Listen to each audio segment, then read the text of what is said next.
بسم اللہ الرحمن الرحیم رب اشرح لی صدری ویسر لی امری واحلل عقدۃ من لسانی یفقہوا قولی احمدک اللہم یا مجیب کل سائل والصلاة والسلام علی من هو افضل الوسائل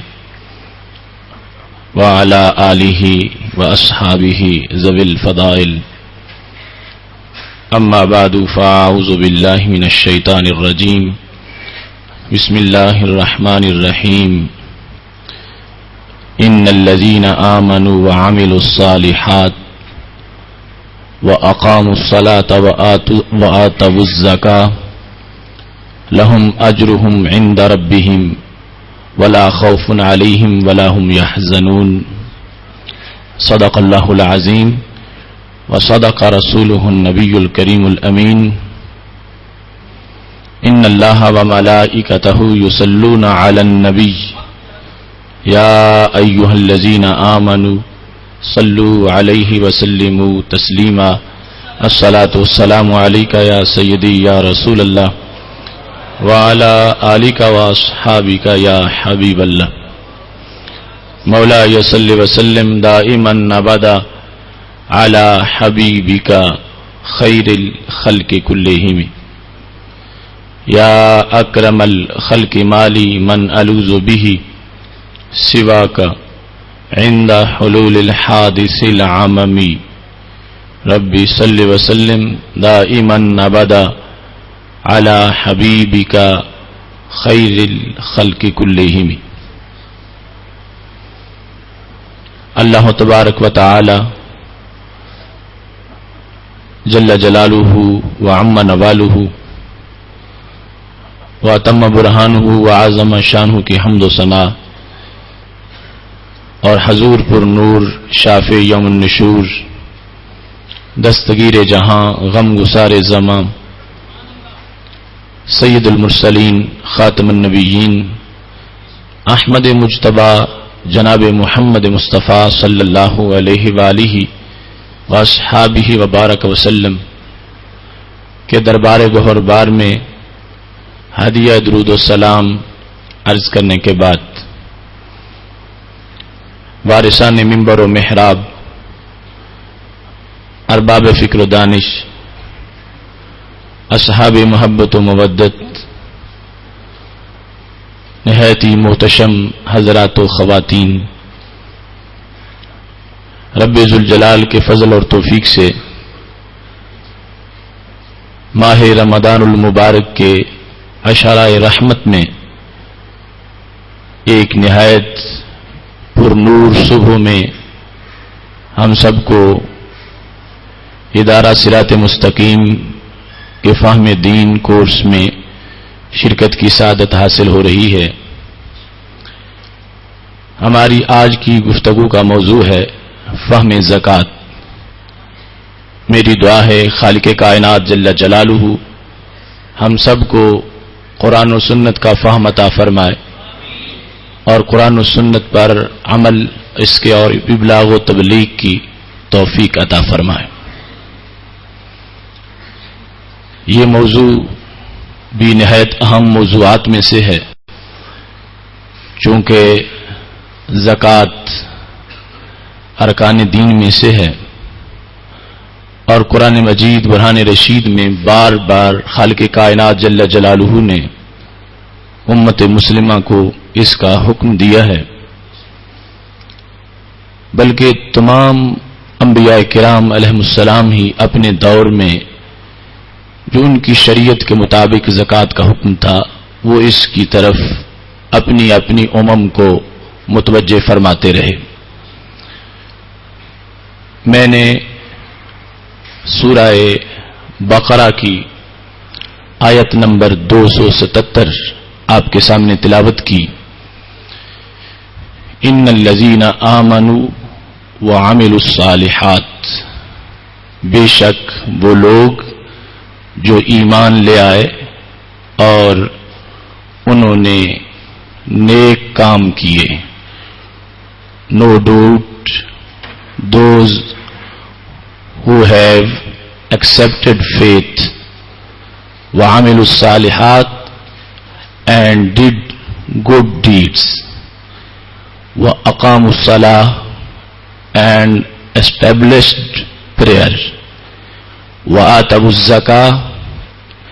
and paid poor due لَهُمْ أَجْرُهُمْ عِنْدَ رَبِّهِمْ their reward is with them their Lord وَلَا خَوْفٌ عَلَيْهِمْ وَلَا هُمْ يَحْزَنُونَ and there neither fear and nor grief to them. خالق کائنات جل جلالہ نے قرآن مجید برہان رشید میں زکوٰۃ کی اہمیت کو واضح کرتے ہوئے زکوٰۃ دینے والے کی عظمت کو بھی اجاگر کیا اور خالق کائنات جل جلالہ کے نزدیک ان لوگوں کا جو اجر ہے اور جو حیثیت ہے اس کو بھی اچھی طرح واضح فرما دیا. قرآن مجید برہان رشید میں دیگر امم کے لحاظ سے جو زکوٰۃ کا حکم تھا اس کو ہم اس طرح ملاحظہ کر سکتے ہیں کہ خالق کائنات جل جلالہ نے سورہ مریم میں جہاں پر حضرت عیسیٰ علیہ السلام کا تذکرہ کیا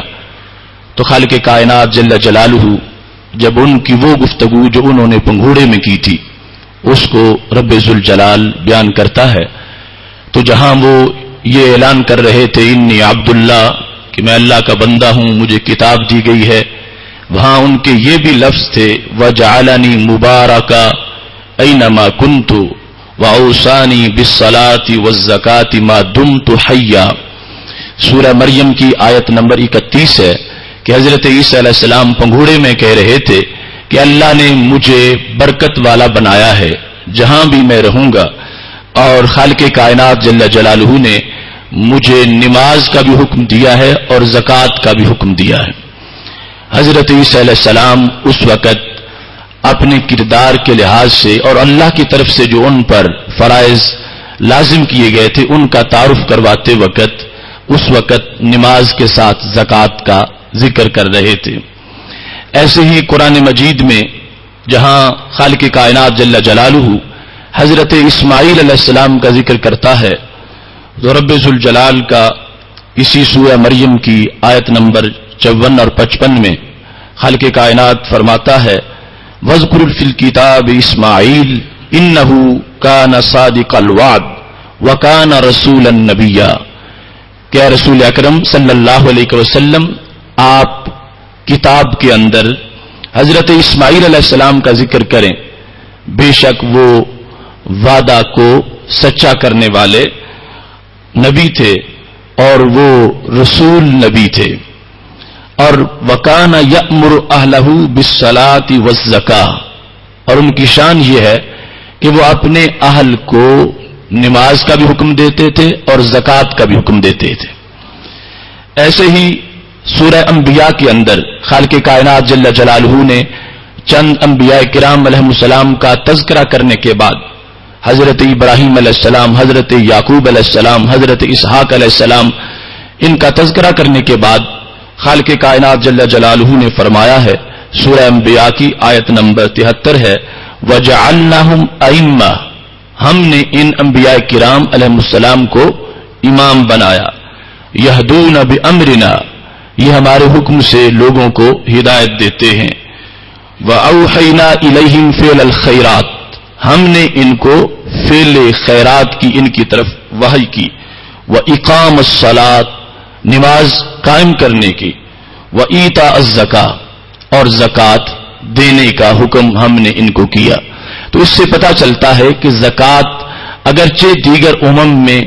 اس کا نصاب اور طریقہ کچھ مختلف تھا لیکن ہر دور کے اندر خالق کائنات جل جلالہ نے سیرت کی تعمیر کے لیے انسانیت کو یہ حکم دیا اور اس کی وجہ سے دلوں سے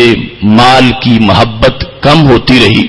اور لالچ اور خواہش کا مرض ختم ہوتا رہا اور دل زکوٰۃ کی ادائیگی کی وجہ سے شستہ بھی ہوئے شائستہ بھی ہوئے اور انہیں خالق کائنات جل جلالہ کی معرفت کا عظیم سرمایہ میسر ہوتا رہا۔ قرآن مجید برہان رشید میں اس سوچ کو بھی مسترد کیا گیا کہ جب انسان یہ خیال کرتا ہے کہ میں نے بڑی محنت کے ساتھ مال اکٹھا کیا تو اب میں بغیر کسی عوض کے کسی اور کو دے دوں، یہ کیسے ہو سکتا ہے، یا اس میں میرا بڑا خسارہ ہے، تو خالق کائنات جل جلالہ نے اس وہم کو بھی دور کیا کہ زکوٰۃ ہم نے اضافے کے لیے تم پر لازم کی ہے، کبھی بھی زکوٰۃ کی وجہ سے مال کم نہیں ہوگا،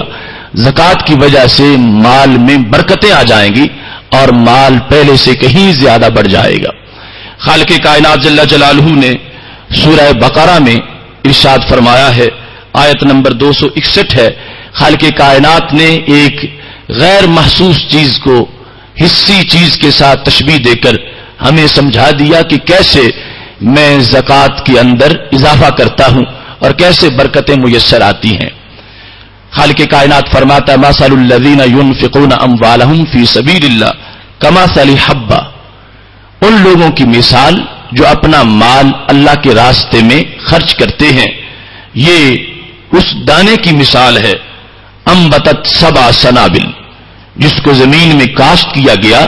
تو اس نے 7 بالیاں اگائیں،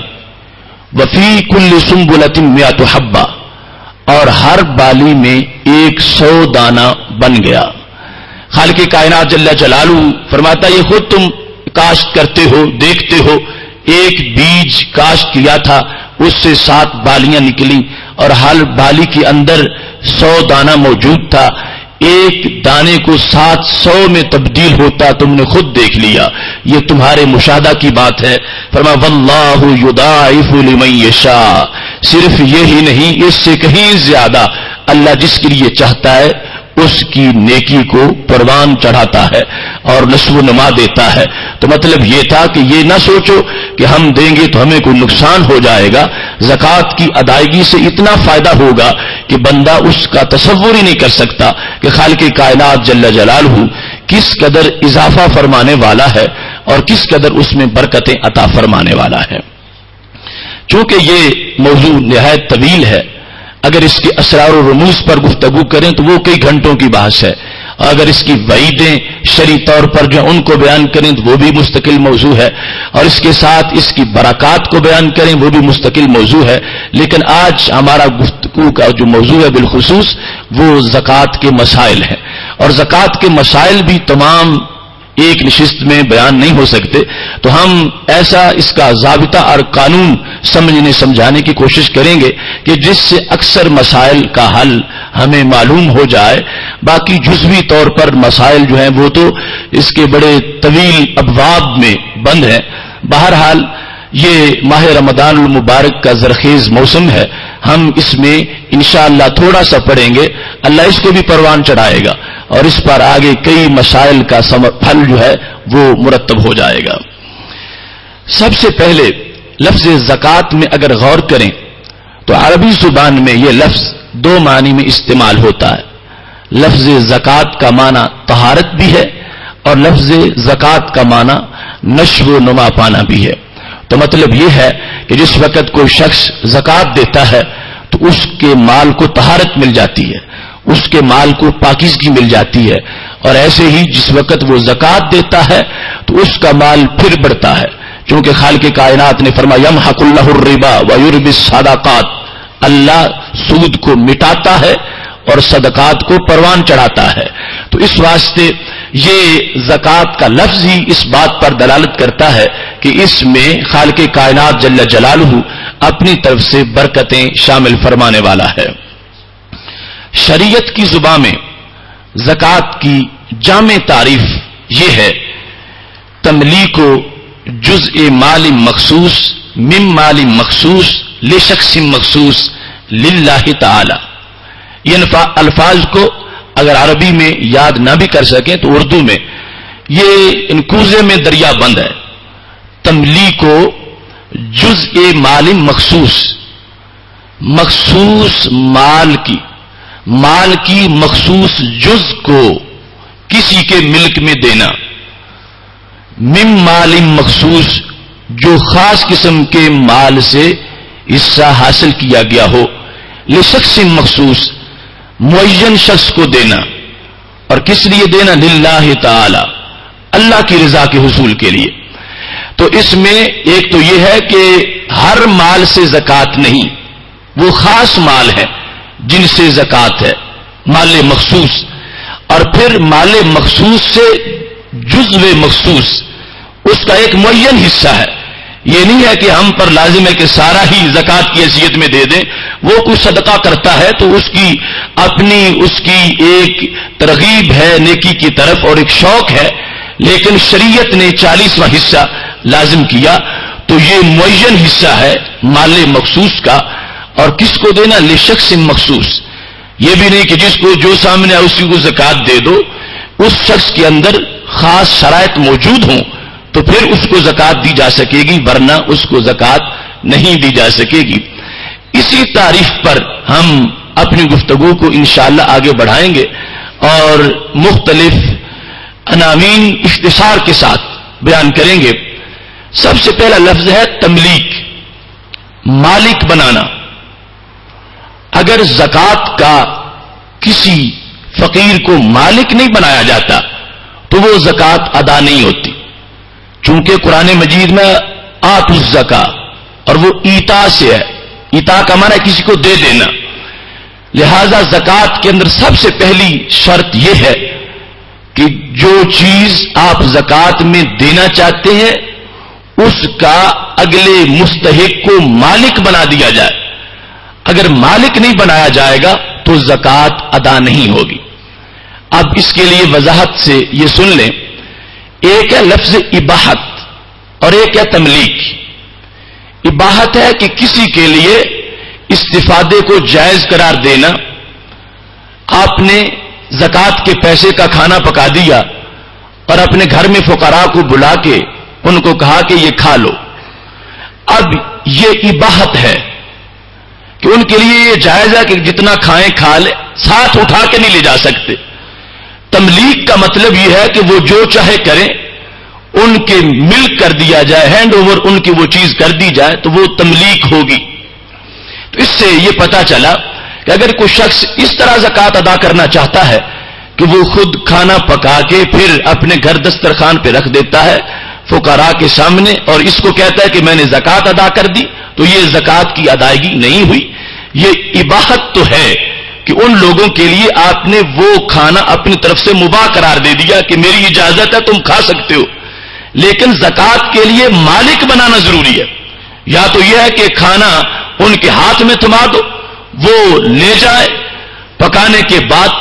جس طرح کے کوئی شخص زکوٰۃ کے پیسے کے کپڑے خریدتا ہے اور کپڑے وہ فقراء کے سپرد کر دیتا ہے تو پھر بھی تملیک پائی جاتی ہے. تو تملیک کا پایا جانا ضروری ہے. اگر تملیک نہیں محض اباحت ہے تو ایسی شکل کے اندر زکوٰۃ کی ادائیگی نہیں ہوگی. اور اس میں جس وقت یہ بات سامنے آئی کہ تملیک ضروری ہے تو یہ بھی پتا چلا کہ جس کو مالک بنایا جا رہا ہے اس میں قبضہ کرنے کی صلاحیت موجود ہو اور وہ سوجھ بوجھ رکھتا ہو، سمجھدار ہو. تو پتا چلا کہ اگر کوئی شخص مجنون کے ہاتھ میں کوئی پیسے دے دیتا ہے تو اس زکوٰۃ کی ادائیگی نہیں ہوگی. اس واسطے کہ مجنون کو یہ اس میں صلاحیت ہی نہیں کہ وہ سوجھ بوجھ رکھتا ہو اور قبضہ کی صلاحیت رکھتا ہو اور اس کو پتا ہو کہ یہ پیسہ ہے اور اس کو محفوظ کیا جاتا ہے. ایسے ہی وہ بچہ کہ جو ابھی بالغ بھی نہیں ہوا اور قریب البلوغ بھی نہیں ہوا، وہ سمجھدار نہیں ہوا، تو اس کو بھی جب زکوٰۃ دیں گے تو تملیک والا وصف اس کے لحاظ سے بھی موجود نہیں ہوگا. یہاں صرف ایسی شکل میں زکوٰۃ ادا ہوگی کہ اس مجنون یا بچے کا کوئی وارث ہے جو ان کی طرف سے قبول کر رہا ہو، تو پھر یہ حکم تملیک پائی جائے گی اور اس شکل میں زکوٰۃ کی ادائیگی ہو جائے گی، ورنہ زکوٰۃ کی ادائیگی نہیں ہوگی. تو تملیک اگلے کو مالک بنا دینا یہ ضروری ہے کہ مستحق کو تملیک کی جائے، نہ کہ محض اس کے لیے اباحت ہو کہ وہ اس میں سے کچھ استعمال تو کر سکتا ہو مگر اس کو ساتھ نہ لے جا سکتا ہو. تو ایسی صورت کے اندر زکوٰۃ کی ادائیگی نہیں ہوگی. اس کے ساتھ دوسری یہ ہے بات کہ جس چیز کا کسی کو مالک بنایا جا رہا ہو وہ مال کی جز ہو، وہ منافع کی جز نہ ہو. مثال کے طور پر ایک شخص فقیر کو 1 سال کے لیے اپنا مکان دے دیتا ہے کہ تم اس میں رہائش رکھو، اور نیت یہ ہے کہ یہ میری زکات نکل جائے، تو اس سے زکات نہیں نکلے گی، کیونکہ زکات میں یہ ہے کہ اگلے کو منفعت کا وارث نہ بنایا جائے، منفعت کا مالک نہ بنایا جائے، بلکہ مال کا مالک بنایا جائے. تو یہاں پر اس کو جب 1 سال کے لیے بلڈنگ دی گئی تو اس کو منفعت کا مالک بنایا جا رہا ہے کہ اس کا فائدہ تم حاصل کر سکتے ہو، وہ جزو مال نہیں. تو زکات کی ادائیگی تب ہوگی ایک تو اس میں تملیک بھی ہو، اور پھر جس چیز کی تملیک ہے وہ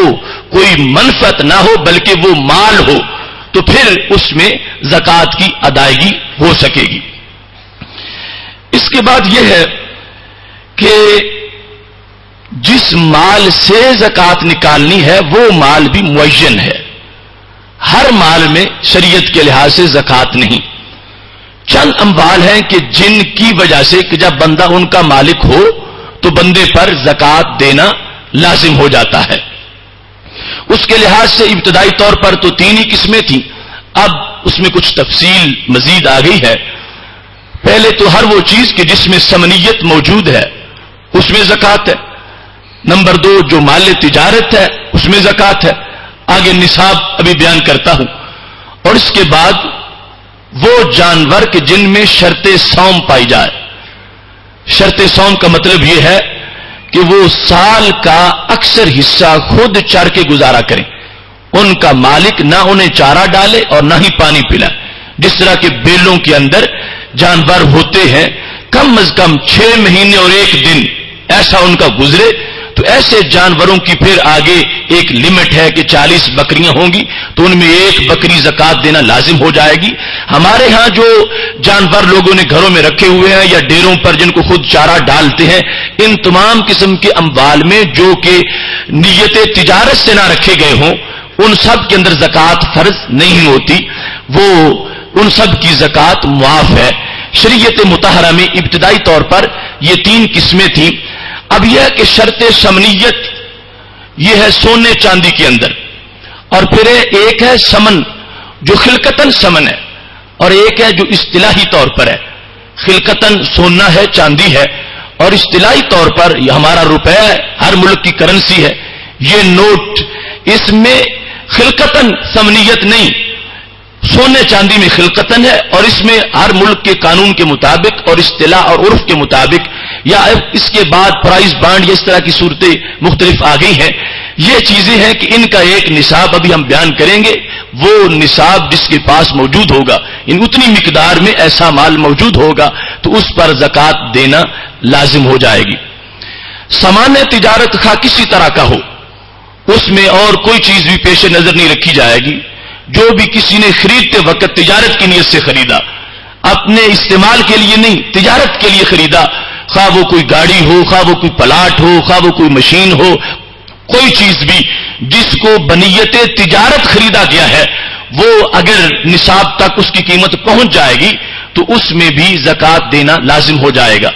اس کے علاوہ گھر کا سامان ہے، فرنیچر ہے، مختلف قسم کی چیزیں جو اس کی ضرورت سے زائد بھی ہیں لیکن اس نے بطور تجارت ان کو نہیں رکھا ہوا، وہ ویسے گھر میں موجود ہے اگرچہ وہ کئی لاکھ کا فرنیچر ہے، تو ایسی تمام چیزوں پر زکات نہیں ہوگی. وہ برتن جو گھر میں بہت سے پڑے ہوئے ہیں اور بہت سے کپڑے اس کے سوٹ اس کی ضرورت سے زائد ہے، مگر ان میں سے کوئی چیز بھی اس نے بنیت تجارت نہیں خریدی اور ان کو استعمال کے لیے خریدا تھا، اگرچہ کبھی استعمال کا موقع بنتا ہے کبھی نہیں بنتا، تو ایسی تمام چیزوں کے اندر زکات نہیں. زکات صرف سونا میں ہے، چاندی میں ہے، اور ان کے قائم مقام جو نوٹ اور کرنسی ہے. اس کے بعد سامان تجارت ہے، اور سامان تجارت کے بعد وہ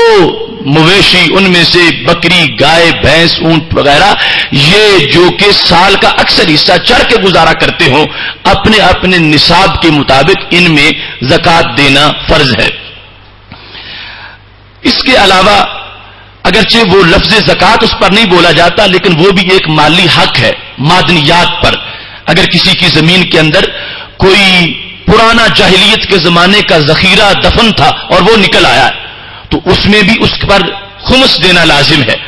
اور ایسے ہی کوئی اس کی زمین میں کان نکل آئی ہے کسی چیز کی تو پھر بھی اس کے لحاظ سے خمس ہوگا. اور اس کے علاوہ جو زمین کی پیداوار ہے اس میں سے عشر دیا جائے گا. یہ بھی ایک مالی فریضہ ہے. لیکن اس وقت ہمارا موضوع لفظ زکوٰۃ کے لحاظ سے یہ ان اقسام پر خاص طور پر بند رہے گا کہ جو مالی طور پر ہم عرف میں بھی جن کا حق دیتے ہوئے اس پر لفظ زکوٰۃ کا اطلاق کرتے ہیں. سونا چاندی کے لحاظ سے رسول اکرم نور مجسم شفیع معظم صلی اللہ علیہ وآلہ وسلم نے جو نصاب بیان کیا تو وہ سونے کا نصاب 20 مسقال ہے اور چاندی کا نصاب 200 درم ہے. 20 مسقال 7.5 تولے بنتا ہے اور 200 درم چاندی 52.5 تولے بنتی ہے. اور اگر گرام کے لحاظ سے دیکھیں تو 7.5 تولے جو ہے وہ بنتا ہے 80 گرام 80.479 گرام. اور چاندی جو ہے وہ گراموں کے لحاظ سے 612.35 گرام. یہ وزن ہے گراموں کے لحاظ سے. اور ویسے جو رائج ہے ہمارے ہاں تولے کے لحاظ سے تو سونے میں 7.5 تولے اور چاندی میں 52.5 تولے یہ شرعی نصاب ہے. اب اس میں جو معیار بنایا گیا جس نصاب کو مالدار ہونے کے لحاظ سے وہ چاندی کا نصاب ہے فقراء کے بھلے کے لیے. اور یہ شریعت مطہرہ کا ہر دور میں قانون رہا ہے کہ وہ نصاب لیا جائے گا جو جلد بن جائے. اگر آج ہم سونے کا نصاب لاگو کریں تو پھر یہ مطلب ہوگا کہ جس بندے کے پاس 7.5 تولے سونے کی قیمت کے برابر پیسے ہیں یا سامانیہ تجارت ہے اس پر زکوٰۃ فرض ہے اور اس سے کم پر زکوٰۃ فرض نہیں. تو اس سے بہت سا فقراء کا حق جو ہے وہ مارا جائے گا.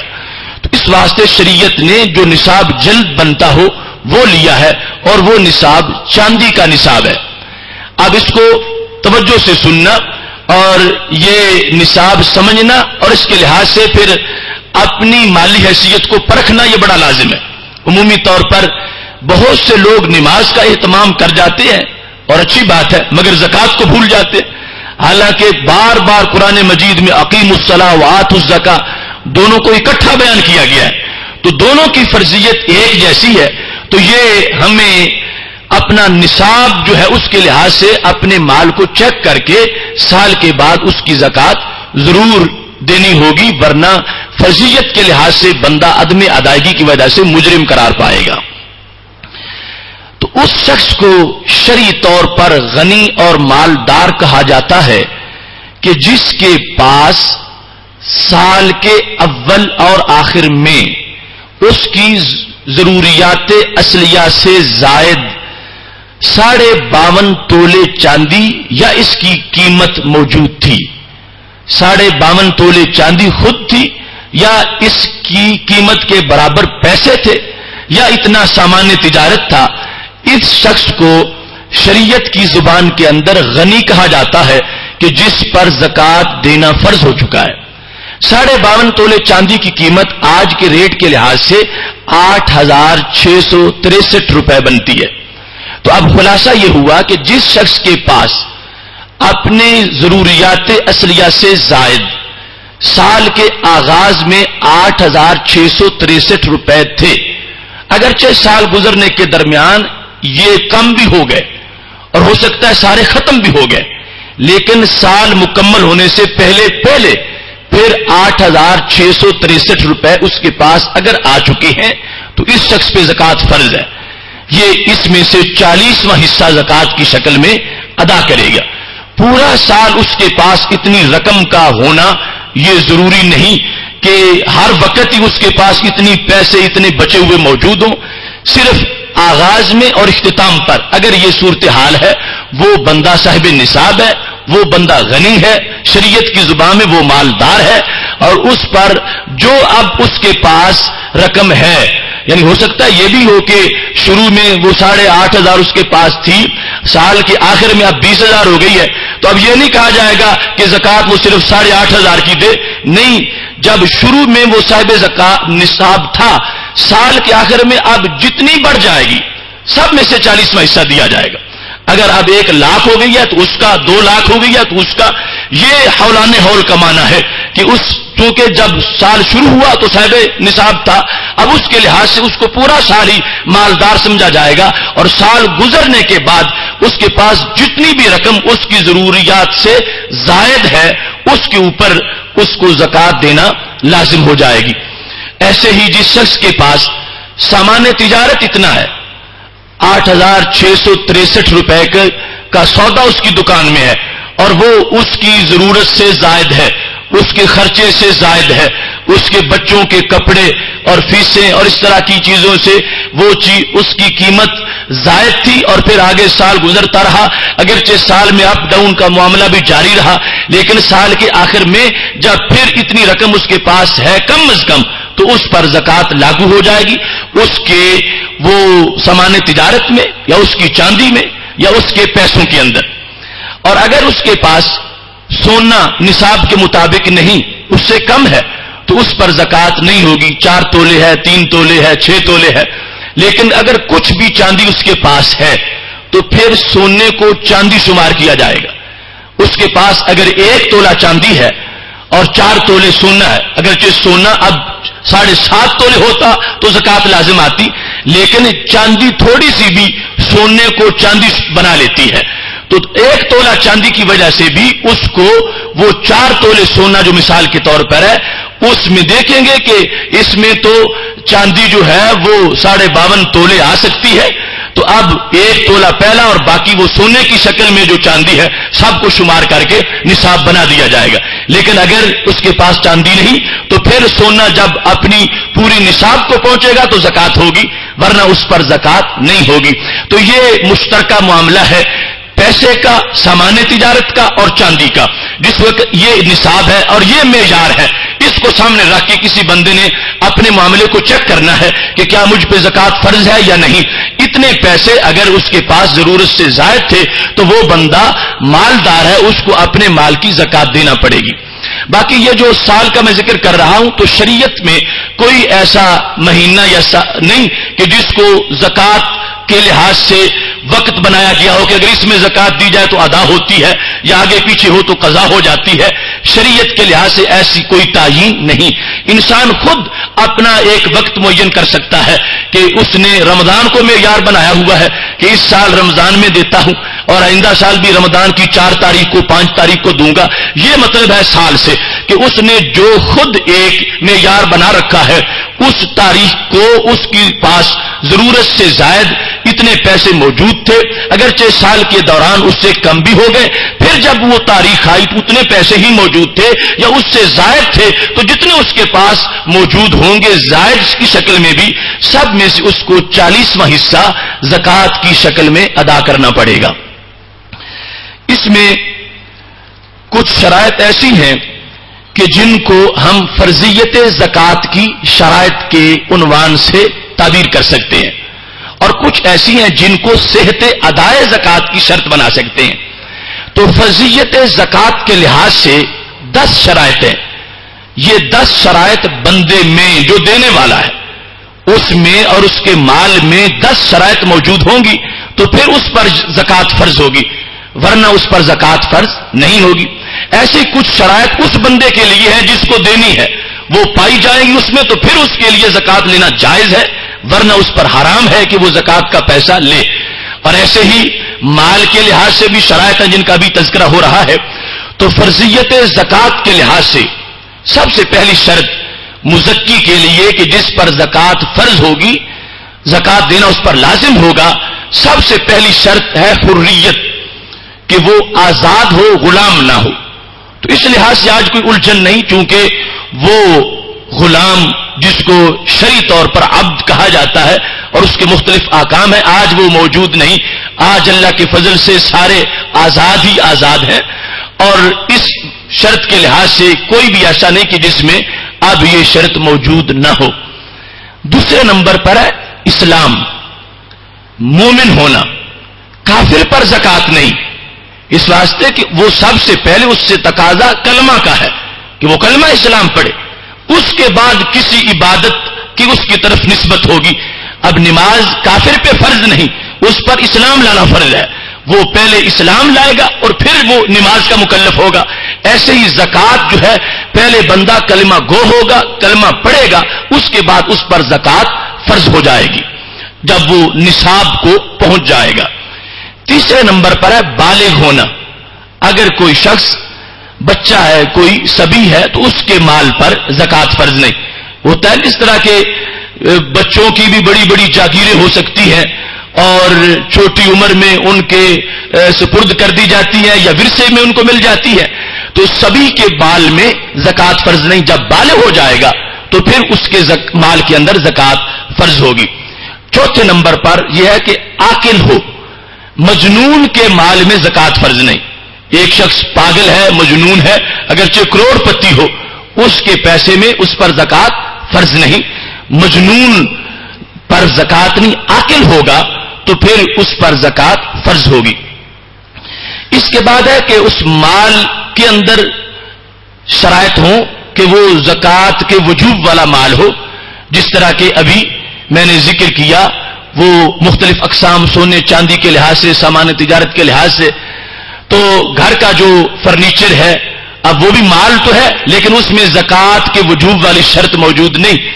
اور ایسے ہی انسان کے کئی سوٹ ہیں، حالانکہ حاجت کے لیے تو شریعت کے لحاظ سے 2 سوٹ کافی ہیں، ایک گرمی کا اور ایک سردی کا، اس کے علاوہ جو ہے وہ حاجت سے تو زائد ہے، مگر اس کو نصاب زکات کے اندر شمار نہیں کیا جائے گا مالدار بنانے کے لحاظ سے۔ ابھی مستحق کے لحاظ سے ان کو بھی شمار کیا جائے گا، ابھی بعد میں اس کا بیان ہوگا۔ زکات جس پر واجب ہو رہی ہے، اس کے مال میں گھر کی زائد چیزیں جو ضرورت سے زائد ہیں مگر ان کو تجارت کی نیت سے نہیں خریدا گیا تو ان کو نصاب کے اندر شامل نہیں کیا جائے گا۔ گھر کے سارے برتن، فرنیچر، مختلف قسم کی چیزیں جو زائد ہے ضرورت سے، ان کو شامل کر کے زکات کا نصاب بنا کے بندے پر زکات لازم نہیں کی جائے گی، لیکن فقیر ہونے کے لیے ان چیزوں کو بھی دیکھا جائے گا اور اس کا بھی بعد میں میں ذکر کرتا ہوں۔ اس کے بعد چھٹی شرط یہ ہے کہ مال نصاب تک پہنچ جائے، تھوڑا ہوگا تو زکات نہیں ہوگی، نصاب کے مطابق ہوگا جو ابھی بیان کیا کہ 52.5 تولے چاندی کی قیمت تک پہنچ جائے، یا خود اتنی چاندی موجود ہو یا اتنا سامان تجارت ہو تو پھر اس پہ زکات فرض ہو جائے گی۔ اس کے بعد یہ ہے کہ 7ویں شرط کہ ملک تام ہو، اگر کسی شخص کے پاس کوئی چیز تو ہے مگر اس پہ ملک مکمل نہیں، من وجہ ملکیت ہے، ناقص ملک ہے، تو اس پر بھی اس کی زکات فرض نہیں ہوگی۔ زکات جس کے ملک میں ہے اس پر اس کی ہوگی۔ اس کے بعد ہے کہ اس مال پہ سال گزر چکا ہو۔ اب سال گزرنے کا مطلب جو ابھی میں نے بیان کر دیا کہ آغاز میں وہ صاحب نصاب ہو، سال جو اس نے اپنا معین کر رکھا ہے اس کے آخر میں بھی وہ صاحب نصاب ہو، اگرچہ اب 1 مہینہ پہلے کچھ نئی رقم شامل ہو گئی ہے، لیکن جب وہ صاحب نصاب آغاز میں تھا تو سمجھا جائے گا کہ اس پر بھی سال گزر چکا ہے، جو چند دن پہلے اس کی رقم، اس میں کے مزید اس کو منافع ہوا یا آمدنی ہوئی، تو اب مجموع کے اوپر اس کو زکات دینا لازم ہو جائے گا۔ اس کے بعد یہ ہے کہ اس کی وہ رقم قرض سے پاک ہو، یعنی ایک شخص نے، اس کے پاس 10,000 روپیہ ضرورت سے زائد تو ہے، سال کے آغاز میں بھی تھا، اختتام پر بھی ہے، لیکن اس نے 15,000 قرض دینا ہے، تو اب اگرچہ اس کے پاس مال پایا گیا مگر اس پہ زکات فرض نہیں ہوگی، اس واسطے کہ پہلے قرض کو دیکھا جائے گا، قرض سے زائد جو بچے گا وہ نصاب بنایا جائے گا، اور اگر قرض سے زائد نہیں بچتا تو پھر وہ نصاب شمار نہیں ہوگا۔ اب جس نے 15,000 قرض دینا ہے اور 10,000 اس کے پاس موجود ہے، 8,666 روپے اس کے پاس موجود ہے، تو اس کو شرعی طور پر غنی نہیں کہا جائے گا اور اس کے مال پر زکات نہیں ہوگی۔ تب زکات لازم ہوگی کہ جب وہ مال جو نصاب کے مطابق ہے وہ قرض سے پاک ہو اور بندے پر قرض اس سے زائد موجود نہ ہو۔ اس صورت میں مزید کچھ باتیں سمجھنا ضروری ہیں۔ قرض سے مراد یہ ہے کہ وہ جہت عباد کے لحاظ سے ہو، بندوں کے لحاظ سے ہو، اگرچہ وہ حقوق اللہ میں سے ہے، لیکن جہت عباد کے لحاظ سے جو قرض ہے وہ تو زکات سے ماننے ہوگا، اور جو جہت عباد کے لحاظ سے قرض نہیں وہ ماننے نہیں ہوگا۔ اس کو ذرا توجہ سے سمجھیں۔ اب ایک شخص جو ہے اس نے کسی بندے کے پیسے دینے ہیں، تو یہ تو اس پر سمجھیں گے ہم کہ مقروض ہے، لہذا زکات لازم نہیں ہے۔ لیکن ایک شخص شریعت کا مقروض ہے، حج فرض تھا اس نے ابھی تک کیا نہیں، اس نے کوئی نظر مانی تھی وہ ادا نہیں کی، اس نے کوئی کفارہ دینا تھا وہ ابھی اس کے ذمہ قرض رہتا ہے، اور یہ پیسے جو اس کے پاس اکٹھے ہوئے یہ اتنے تو حج میں خرچ ہو سکتے ہیں، تو یہ جو قرض ہے اس کو قرض نہیں سمجھا جائے گا۔ اس نے جو حج میں تاخیر کی ہوئی ہے اور اب اس پر حج قرض ہے اس کے ذمہ کہ حج کرے، یا کوئی نظر ایسی اس نے مانی ہوئی ہے جو اس نے ادا نہیں کی، تو اب اس کے پاس جو پیسہ اکٹھا ہو گیا، ہم کہیں کہ چونکہ اس نے ابھی تو حج بھی کرنا ہے لہذا اس پہ زکات فرض نہیں ہوگی، تو یہ بات درست نہیں۔ اس میں یہ قرض جو شرعی طور پر اس پر ہے حج کی ادائیگی والا اس طرح کا، یہ زکات کی فرضیت سے مانے نہیں ہوگا، لیکن جو عباد کے لحاظ سے قرض ہے وہ مانے ہو جائے گا، اور اگرچہ اس میں وہ من وجہ اللہ بھی ہو۔ مثال کے طور پر زکات اللہ کی طرف سے فرض ہے، لیکن ایک شخص نے زکات دینی ہے تو پہلے وہ پیسہ اس کا سمجھا جائے گا کہ یہ زکات کے لیے ہے، زکات کی ادائیگی کے بعد بچتا ہے تو پھر اگلے سال کا نصاب بنے گا، تو یہ بھی چونکہ زکات آگے خرچ بندوں پر ہوگی تو اس کو بھی بندوں کا ہی حق سمجھا جا رہا ہے کہ یہ بندوں کے لحاظ سے قرض ہے، جو زکات کی ادائیگی اس کے ذمہ ابھی باقی ہے یہ بھی بندوں کے لحاظ سے قرض ہے، اور اس کے علاوہ جو کسی کا اس نے ویسے ہی دینا ہو وہ بھی بندوں کے لحاظ سے قرض ہے۔ ان کو ماننے سمجھا جائے گا کہ ایسے قرض کی موجودگی میں نصاب نہیں بنے گا، اس سے زائد ہوگا تو نصاب بنے گا، لیکن جو قرض اس طرح کا ہے کہ اس نے ابھی حج کرنا ہے تو یہ قرض شرعی طور پر وجوب زکات کو نہیں روکے گا، اس کے ہوتے ہوئے بھی اس بندے پر زکات کی ادائیگی فرض ہو جائے گی۔ اس سلسلہ میں آج ایک بات بہت سے لوگوں نے اس سے شک کو ناجائز استعمال کر رکھا ہے، وہ 10 کروڑ کی فیکٹری کا مالک ہے لیکن زکات کیوں نہیں دیتا، کہتا ہے کہ میں مقروض ہوں۔ 10 کروڑ کی فیکٹری لگائی اور اس نے 20 کروڑ مزید قرض لے لیا، ساری زندگی اسی طرح ہی گزار رہا، اتنا بڑا صاحب حیثیت ہونے کے باوجود بھی پھر مقروض بھی رہتا ہے اور کہتا ہے کہ زکات تب دوں، اب میرے پاس 1 کروڑ سرمایہ تو ہے مگر میں نے 2 کروڑ قرض دینا ہے تو مجھ پر زکات فرض نہیں ہوتی۔ تو یہ ایک ناجائز استعمال ہوگا ایسی شک کا۔ اصل قرض کو بھی دیکھنا ہے کہ اس نے قرض لیا کس شوق میں ہے، کیا حاجت اصلی تھی اس کی، کوئی مجبوری تھی کہ اس کے لیے اس نے قرض لیا اور اب اس قرض کی ادائیگی اس کے ذمہ باقی ہے۔ تو یہ بات بڑی قابل غور ہے کہ محض اس کو غلط استعمال کرتے ہوئے کوئی بندہ ساری عمر زکات سے فرار اختیار نہ کرے، اس کو اپنی حیثیت کا اندازہ کرنا چاہیے اور ایسے قرض سے بچنا چاہیے، اور ایسے قرض سے بچ کر وہ اپنے مال کی ضرور زکات ادا کرے، اور خواہ اتنے بڑے پیسے کے باوجود بھی ساری عمر ڈیفالٹر ہی قرار پایا رہے، اور حکومت کی طرف سے بھی اور فقیروں کی طرف سے بھی، تو یہ کوئی اچھا اور مستحسن طریقہ نہیں ہوگا۔ تو قرض والی شک میں بھی یہ پیش نظر رکھا جائے کہ وہ قرض جو اس نے ادا کرنا ہے وہ کس مجبوری کے تحت اس کو لینا پڑا تھا، کیا واقعی اس وقت شرعی طور پر اس کی مجبوری تھی کہ جب اس نے وہ قرض لیا، تو ایسی صورت کے اندر جو قرض ہوگا اس قرض کو منہا کیا جائے گا، اس سے زائد خالی رقم اگر بچے گی تو اس پر زکات دینا اگر نصاب کو پہنچے گی تو لازم ہوگا۔ اس کے بعد 10ویں شرط یہ ہے وجوب زکات کے لحاظ سے کہ وہ پیسہ حاجت اصلیہ سے زائد ہو، حاجت اصلیہ سے زائد پیسہ ہوگا تو پھر زکات ہوگی، اگر زائد نہیں ہے تو پھر نہیں۔ مثال کے طور پر ایک شخص کے پاس سال کے آغاز میں 10,000 روپیہ تو ہے مگر اسی سے اس نے بال بچے کو نفقہ بھی دینا ہے،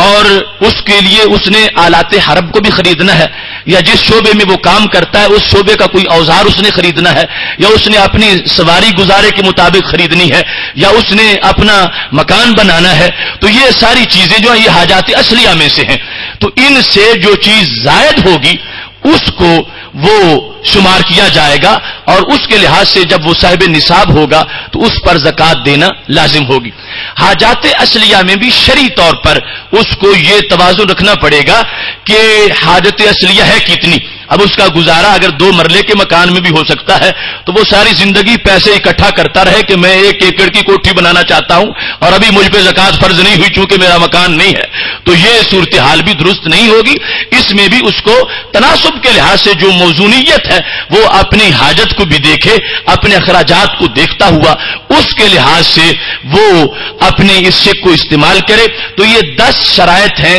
فرضیت زکات کے لحاظ سے. جب یہ پائی جائیں گی تو اس کے ساتھ ہی زکات فرض ہو جائے گی. اس کے بعد 2 شرطیں ہیں صحت ادا کے لحاظ سے. ادائیگی کے لیے 2 شرطوں کا پایا جانا ضروری ہے. ان میں سے پہلی شرط یہ ہے کہ زکات کی ادائیگی میں نیت ادائیگی کے ساتھ ملی ہوئی ہو, یا تو حقیقتاً یا حکماً, کہ جب آپ زکات ادا کر رہے ہیں تو زکات کی ادائیگی میں ادائیگی کے ساتھ نیت مقارن ہو, یا حقیقی طور پر یا حکمی طور پر. حقیقی طور پر یہ ہے کہ جب پیسے آپ نے فقیر کو پکڑائے اس وقت آپ نیت حاضر ہے ذہن میں, لفظوں میں بولنا تو کوئی ضروری نہیں, ذہن میں یہ ارادہ ہے کہ یہ پیسے میں زکات کے دے رہا ہوں. یہ ہے کہ ادائیگی کے ساتھ نیت حقیقتاً مقارن ہے, ملی ہوئی ہے. یا حقیقتاً نہ ہو تو کم از کم حکماً ضرور ہو. حکماً یہ ہے کہ جب آپ نے حساب کیا تو زکات کا پیسہ اکٹھا کر کے رکھا, علیحدہ کر دیا دوسرے مال سے, اور اس وقت یہ نیت کر لی کہ یہ زکات کا پیسہ.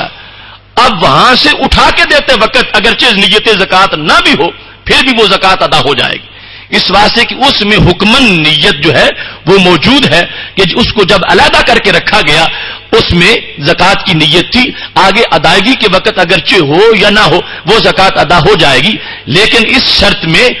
ایک بات بڑی قابل غور ہے کہ جب نیت زکات سے پیسہ جدا کیا اور ابھی فقیر کو نہیں دیا تھا کہ وہ چوری ہو گیا, تو اب یہ زکات ادا نہیں ہوئی, وہ نئے سرے سے اس کو ادا کرنا پڑے گی. وہ پیسہ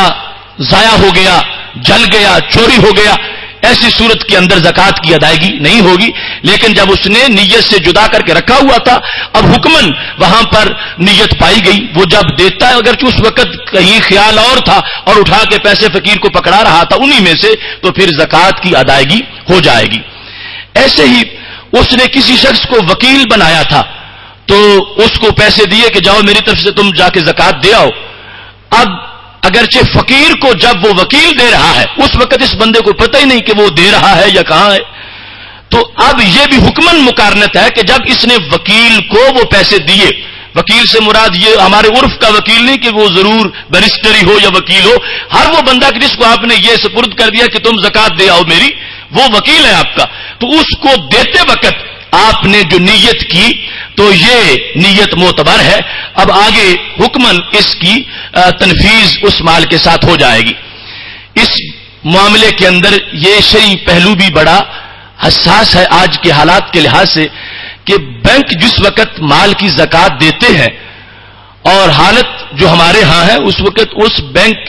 کے کسی شخص کو کسی بندے نے نہ تو اپنی طرف سے وکیل بنایا اور نہ ہی وہ اصیل ہے. اصیل اس لیے نہیں کہ پیسہ اس کا نہیں, پیسہ کسی اور کا ہے, اور وکیل اس لیے نہیں کہ اس کو کسی نے کہا ہی نہیں کہ تم جاؤ میری زکات ادا کرو. اس کے اجازت کے بغیر خود جو زکات ادا کی جا رہی ہے تو اس کو شرعی طور پر زکات نہیں کہا جا سکتا. وہ ایک اپنا فنڈ کاٹ رہے ہیں, وہ زکات لازم ہے ابھی اس مالک پر کہ خود وہ اس کو ادا کرے, اور پھر ادائیگی بھی تملیک کے لحاظ سے کہ آگے جس کو دی جائے اس کو مالک بنا دیا جائے, یا کوئی ایسا وہ نگران یا وکیل ہو کہ جو آگے قبول کر رہا ہے اور اس کو خرچ کرے گا ان غربا کے لحاظ سے. اس کی بھی خاص شرائط ہیں, ورنہ ہر ہسپتال میں اور ادھر ادھر جو زکات دینا یہ رائے گاہ ہو جائے گا. اس میں بھی اس پہلو کو پیش نظر رکھنا لازم ہے. ایک تو خود زکات دے رہا ہو یا وکیل سے دلوا رہا ہو اپنی طرف سے کسی کو معین کر کے, اور آگے جو زکات وصول کر رہا ہے کسی ہاسپٹل کا جو نگران ہے یا کسی دینی مدرسہ کا یا اور کسی چیز کا جو سماج کی مختلف چیزیں ہیں, وہ باقاعدہ لازم ہے اس پر کہ وہ سب کچھ لے کے کسی فقیر کو دے، اور اس کے بعد اگر فقیر کی طرف سے ادائیگی ہوگی تو پھر وہ آگے استعمال کیا جا سکتا ہے، اس کو مختلف شکوں کے اندر تعمیرات کے لیے یا مختلف تنخواہوں میں یا مختلف صورتوں کے اندر، ورنہ وہ زکوٰۃ کی ادائیگی نہیں ہوگی، اور اس بندے پر جس نے ادا کی وہ زکوٰۃ پھر بھی برقرار رہے گی، ادائیگی اس پر مزید نئے پیسے سے لازم ہو جائے گی۔ دوسری بات جو تھی اس میں نیت کے ساتھ وہی تملیک ہے کہ مالک بنایا جائے گا کسی کو تو پھر زکوٰۃ کی ادائیگی ہوگی، نیت بھی ہو اور آگے تملیک بھی ہو۔ سبھی کو، بچے کو، جو بھی قریب البلوغ بھی نہیں ہے، مجنون کو اگر ایسا پیسہ دیا گیا تو زکوٰۃ کی ادائیگی نہیں ہوگی، اس واسطے کہ تملیک والا وصف جو ہے وہ پورا نہیں پایا گیا۔ اس کے بعد کہ زکوٰۃ دی کس کو جائے، یہ بھی بڑا اہم موضوع ہے، اور یہ ہم صرف اصول ایک بیان کر رہے ہیں، آپ خود اس سے آگے سینکڑوں مسائل خود اخذ کر سکتے ہیں اگر ان باتوں کو بحیثیت اصول آپ یاد کر لیں۔ تو مصارف کا قرآن مجید میں ذکر ہے، سورہ توبہ کی آیت نمبر 60 ہے، خالق کائنات فرماتا انما الصدقات للفقراء والمساکین والعاملین علیہا والمؤلفۃ قلوبہم وفی الرقاب والغارمین وفی سبیل اللہ وابن السبیل، کہ خالق کائنات فرماتا ہے کہ صدقات کس کے لیے؟ فقراء کے لیے اور مساکین کے لیے، اور جو اکٹھا کرنے والے ہیں اس کو، اور وہ کہ جو نو مسلم ہوئے ہیں ان کی تالیف قلبی کے لیے، اور غلاموں کو آزاد کرنے میں، اس کے بعد جو مقروض ہے شرعی مجبوری کی بنیاد پر اس کا قرض اتارنے کے لیے، وفی سبیل اللہ جو غازی ہے اور مجاہد ہے،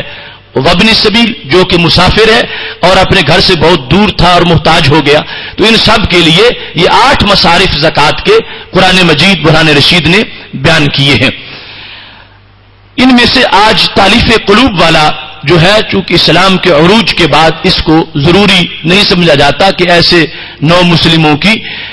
یعنی بطور مصرف کے زکوٰۃ کی ان کو پیسہ دیا جائے، ویسے تعاون کیا جائے گا تو بہت اچھا ہے۔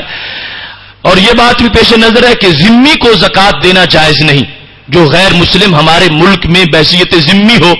اس کو زکوٰۃ کا پیسہ دینا درست نہیں، اس واسطے کہ یہ حقوق مالی میں اللہ نے جس معنویت کی بنیاد پہ اس کو رکھا ہے، ذمی کے اندر وہ تقاضے نہیں پائے جاتے، اور بالخصوص آج ہمارے ملک میں تو کوئی ذمی نام کی چیز ہی نہیں۔ یہ لوگ جو غیر مسلم ہمارے ملک میں رہ رہے ہیں یہ ذمی نہیں، یہ تو ہم پہ حکمران بنے ہوئے ہیں۔ تو دیگر صدقات میں اگرچہ گنجائش تھی کہ ذمی کو دیا جائے، لیکن موجودہ صورتحال کے لحاظ سے جو شرعی مسئلہ سمجھ آ رہا ہے، ان کو کسی طرح کا کوئی فنڈ ایسا نہیں دینا چاہیے۔ ہر وقت ہمارے خلاف اور اسلام کے خلاف شرپسندی میں مصروف رہتے ہیں، اور بالخصوص NGOز کا اعلی کار بن کے ہمارے ملک کے امن و آشتی کو بھی تباہ و برباد کرنے کی کوشش کرتے ہیں، اور بالخصوص اسلام کی تعلیمات کے خلاف ہر وقت شجر اسلام کو کاٹنے کے لیے معاذ اللہ آریاں چلاتے ہوئے ایسے لوگ ذمی نہیں ہوتے۔ ذمی جو ہے اس کے لیے لازم ہوتا ہے کہ وہ ایک تو ہر جگہ اس کا فرق واضح ہو، اس کو علیحدہ کپڑے پہنائے جائیں اور گلی میں چلتا ہوا بھی پتا چلے کہ یہ غیر مسلم ہے اور ذمی ہے، اور پھر وہ کسی طرح بھی اسلام اور بانی اسلام حضرت محمد مصطفیٰ صلی اللہ علیہ وسلم اور قرآن مجید اور ان میں سے کسی چیز کے خلاف کبھی بھی اس نے کوئی پراپوگنڈا نہ کیا ہو۔ کوئی شخص اگر ایک مرتبہ بھی اسلام کے خلاف آواز کھولے گا اس کو حربی قرار دیا جائے گا، اور رسول اکرم صلی اللہ علیہ وسلم کی معاذ اللہ ایک بار بھی توہین کرے گا تو واجب القتل ہو جائے گا، اس کا کسی طرح کا کوئی ذمی ہونے والی اس کی حیثیت باقی نہیں رہے گی۔ اب یہاں پر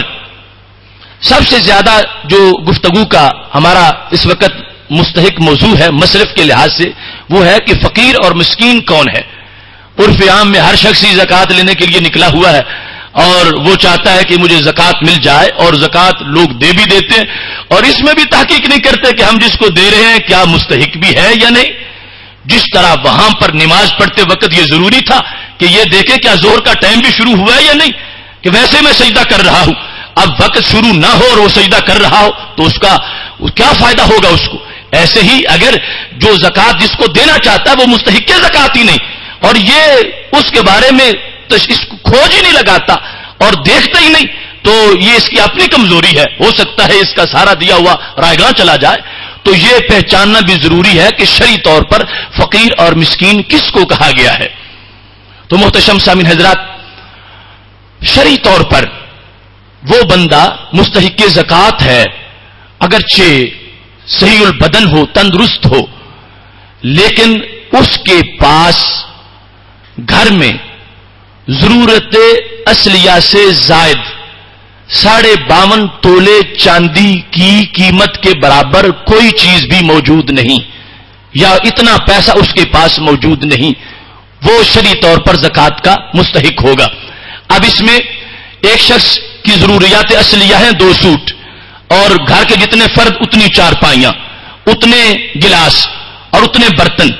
اس سے زائد جس فقیر کے گھر میں برتنوں کے کچھ سیٹ پڑے ہیں، یا اس کے گھر میں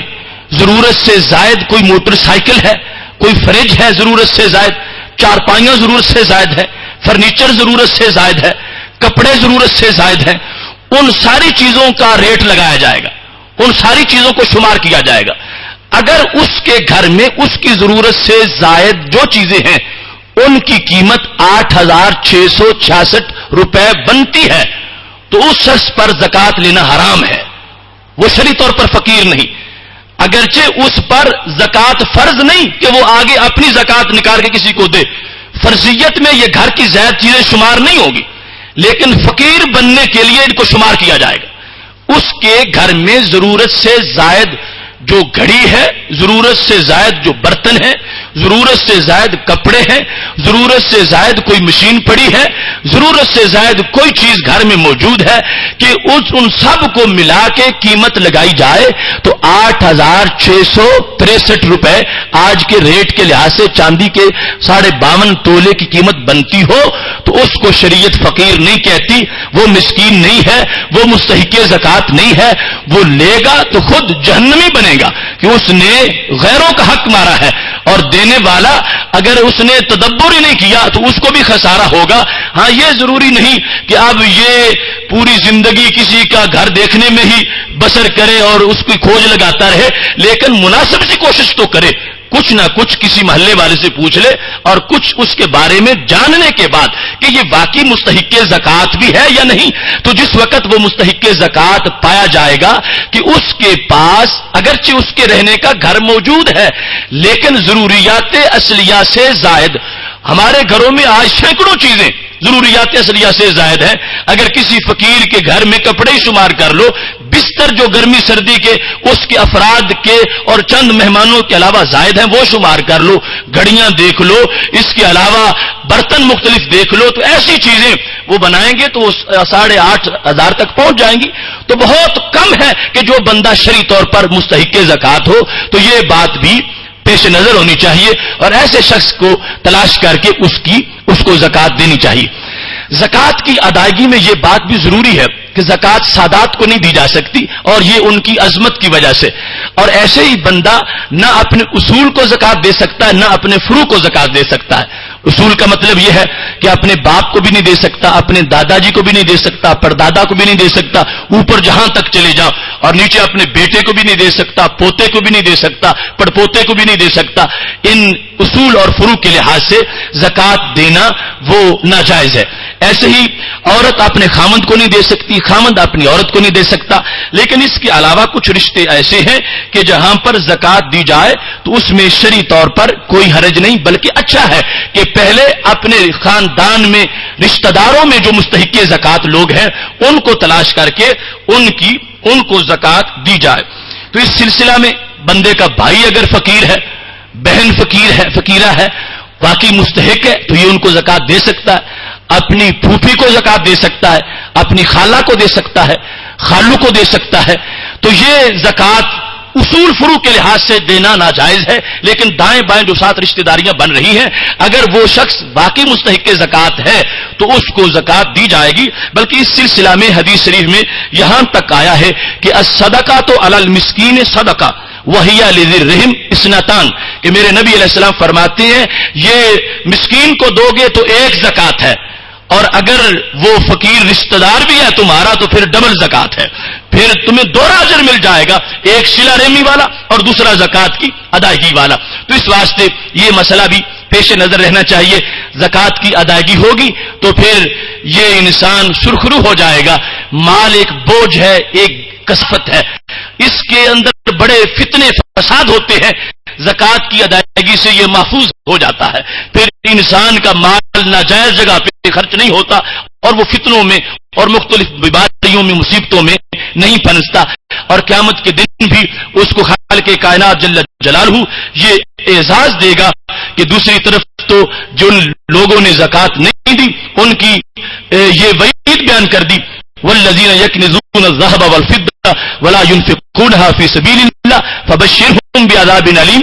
خالق کائنات فرماتا ہے جو لوگ سونا چاندی اکٹھا کرتے ہیں اور اس کو اللہ کے راستے میں اس کو خرچ نہیں کرتے، اے میرے نبی صلی اللہ علیہ وسلم